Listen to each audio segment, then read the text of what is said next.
Hello everybody, it's that college football guy here with another video. Yeah, sorry about not posting one yesterday, but I actually ended up going into a coma. The night before, which was Thursday night, I had that late day. For those of you who don't mind me being a truck driver, late day and didn't start till like 11:30 in the morning. I ended at like 1:30 in the morning, and before 1:30 in the morning, a little bit before then. And problem was I woke up bright-eyed and bushy-tailed at 6 a.m. Just clean awake, still tired, but my body wouldn't let me go back to sleep, which absolutely stunk. Finished out my day, and then it's Friday, so okay, fine. Posted a video. Saturday comes along. Saturday night, I should say Friday night, Saturday morning. Went to bed about 8:30. So I was feeling tired from all the previous week. And I woke up at noon. My wife kept putting her hand on my chest to make sure I was still breathing, because I was out. Didn't move a muscle. Like, yeah, my body just shut down. I would have been probably in a Wile E. Coyote cartoon. If you lifted up my eyelids, it would have said no forwarding address, because I was done. So it was a fun little day. Sleeping the day away. So by that time it took everything to get done. I didn't have time to post a video yesterday, so I apologize for that, but we're going to be posting one today. And if you hadn't noticed, yeah, the sun's like right here. I'm here in Battle Creek, Michigan. I got a delivery. I forgot what the heck I delivered here. Oh, come on, son. Galesburg, Michigan, not too far from here. I deliver. But we're not here to talk about for trucking right now, although you like some of my trucking stories. But we're here to talk about some college football and another scheduled preview, what I was going to do yesterday, which is the Stanford Cardinal. After a very disappointing 3-9 season, David Shaw, who was 96-54 at Stanford, winningest coach in Stanford history. This guy here's warming up his truck next to me. 4 Pac-12 North titles, 3 Pac-12 championships. Resigned. He hasn't decided on what he's going to do next. At least I couldn't find anything on him. He was replaced by Sacramento State's head coach Troy Taylor, who was 30-8 in 4 seasons at Sacramento State. Prior to, I think it was the 2022 season, Sacramento State hadn't even made the FCS playoffs before, and they did that season. So, a remarkable turnaround. So, can Stanford improve on a 3-9 season? So first, and we'll get into that, and we'll go through how we're going to do that. But first and foremost, let's get the housekeeping out the way. Everyone, please smash the like button, hit the thumbs up. It helps with the algorithm, helps the video be seen by more people. Comment on the video. We'll get into that at the end of the video. We're doing this talking about comparing the schedules from last season to this season and what you think of Stanford and their head coaching change. And subscribe to the channel.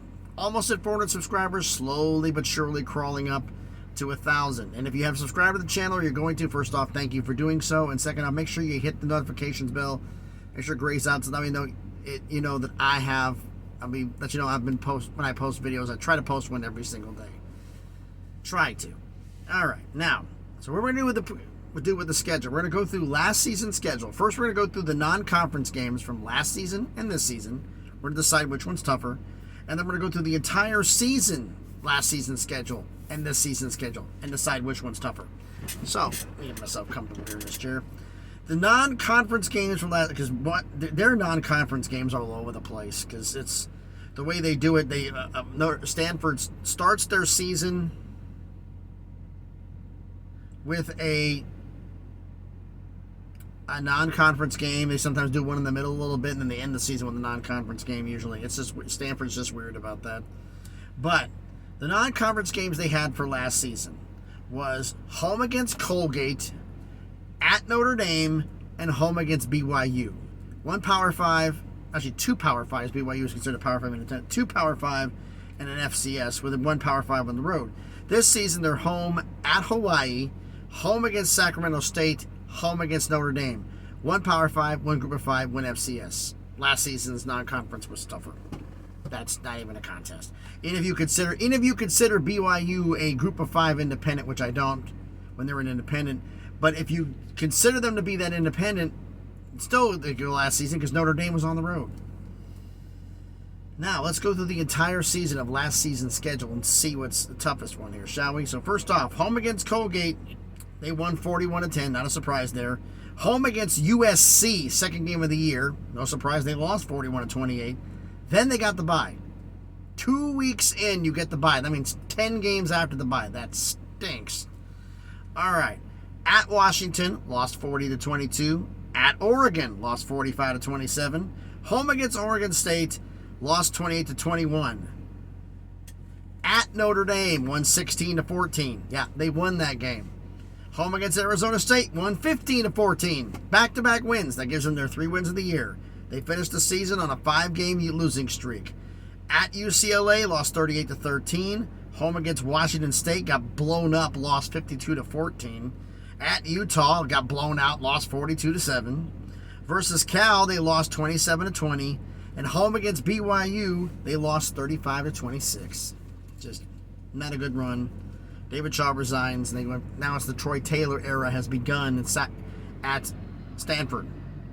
So this season schedule, they're home against Hawaii, at USC, home against Sacramento State. Yes, Troy Taylor is going to be going up against his former team and his former players. Week 3 in Stanford. That's going to be interesting. Home against Arizona, home against Oregon. Then they get the bye. So 5 games before the 5 versus 2. So I think it's going to be better for them on that. At Colorado, home against UCLA, home against Washington, at Washington State, at Oregon State, home against Cal, home against Notre Dame. I'm saying last season's schedule is tougher. Now we'll do a couple comparisons here. We'll do 5 key teams they played last season and this season. Okay, they play USC, they play UCLA, they play Washington, they play Washington State, and you can say either Oregon or Oregon State. I mean, just pick a team. Oregon State finished the lowest out of those schools, I believe. So, when Oregon State was ranked. I mean, actually, Washington State finished the lowest out of all these teams. Actually, Oregon State was above. Oregon State was ranked. And plus, you have Notre Dame too. So, we'll say USC, UCLA, Washington, Oregon, Oregon State. We'll say that for this one, okay? Just for this one. So, last season of those games, SC, Oregon, Oregon State, Washington, UCLA. Actually, forget Washington. I can't even count. I'm not going to count Washington. I mean, you got Washington. Hold on. I can't even do that. I got to change this. Because it's Washington, USC, UCLA, Utah. Do they play Utah this year? No, they don't. Yeah, so it is that scores because they played Utah last season. They don't play them this year. So I was right. It's Washington, Oregon, Oregon State, USC, UCLA, because they don't play Utah this year. They swapped out Utah for Colorado, and they swapped out, where are you? Arizona State for Arizona. So, of those games they played, we're talking about the key ones: Washington, Oregon, Oregon State, UCLA, USC. 3 of the 4 were on the road. 3 of the 5 were on the road last season. Now let's look at the road games for the schedule. You want to make a comparison and really which one's tougher? Look at the road games. At Washington, at Oregon, at Notre Dame, at UCLA, at Utah. That was last season's road games. At Washington, at Oregon, at Notre Dame, at UCLA, at Utah. Not an easy road schedule. This season's road games: at USC, at Colorado, at Washington State, at Oregon State. Yeah, I gotta say that I think non-conference games are tougher this past season, and the whole schedule was tougher this past season. But why don't you let me know down in the comments what you think about it? So thanks everybody for watching the video. As I said before, make sure you smash the like button. Tell me down in the comments, which do you think was tougher? Last season's non-conference schedule or this season's non-conference? And then tell me also down in the comments, do you think last season's schedule was tougher, or is it this season's schedule? Let me know your thoughts down in the comments. So thanks everybody for watching the video. Sun's getting ready to set, and I can't tell if it's getting higher or lower here, but either way it's getting fun. So time for me to relax a little bit and try to get some sleep, because I got to be up at 5:30 in the morning to have this rat race continue again. Life of a trucker never stops. So Thanks everybody for watching. Hope everybody's having a great Sunday. Please be safe out there on the road. The idiots don't go away. They're still there. So be safe out there, and please be good to each other.